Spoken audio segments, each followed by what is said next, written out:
ایک صحابی نے کہا تھا حضور میں آپ سے پیار کرتا ہوں. نبی پاک نے فرمایا اچھی طرح سوچ لے. نہ سوڑیا نہیں پیار ہے. فرمایا چل پھر سوچ لے. حضور بڑا پیار. میں سوچ لے. کہا محبوبہ بڑا پیار ہے.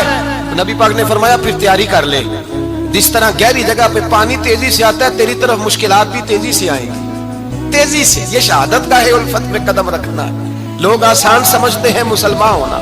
ذرا اچھی طرح سوچ لے. جو مجھ سے محبت کا دعویٰ کرے گا اسے تکلیف ہے. بولو اسے تکلیف ہے. یہ پکی بات. جو محبت میں مخلص ہو وہ دیکھ لے میں آزمائش میں کتنا ہوں. تو اگر کوئی کہتا ہے نہیں مذہب میں جائیں گے تو موجیں لگ جائیں گی تو یہ بات درست نہیں ہے. یہ تو بڑا مشکل کام ہے. یہ تو اس سے پوچھو نا جو اس منصب پہ ہے. یہ کٹھن مرحلہ کٹھن. یہ شہادت کا ہے الفت میں قدم رکھنا. لوگ آسان سمجھتے ہیں مسلمان ہونا. روتا ہے فلک برسوں پھر جا کے یہ حالات درست ہوتے ہیں. تو بھائی یاد رکھیں اور سمجھیں. حضرت ابو بصیر رضی اللہ تعالیٰ عنہ نبی پاک صلی اللہ علیہ وسلم نے طے کر لیا کفار کے ساتھ.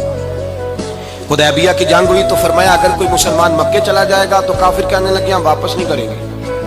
اور اگر کوئی کلمہ پڑھنے والا ستایا ہوا مسلمان مدینے آئے گا تو مسلمانوں کو واپس کرنا پڑے گا.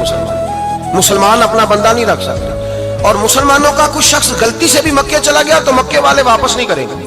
حضرت ابو بصیر رضی اللہ تعالیٰ عنہ صحابی تھے. باپ نے بھائی نے محلے والوں نے قید کیا ہوا تھا کلمہ پڑھنے کی وجہ سے. پیروں میں زنجیریں تھیں بیڑیاں تھیں.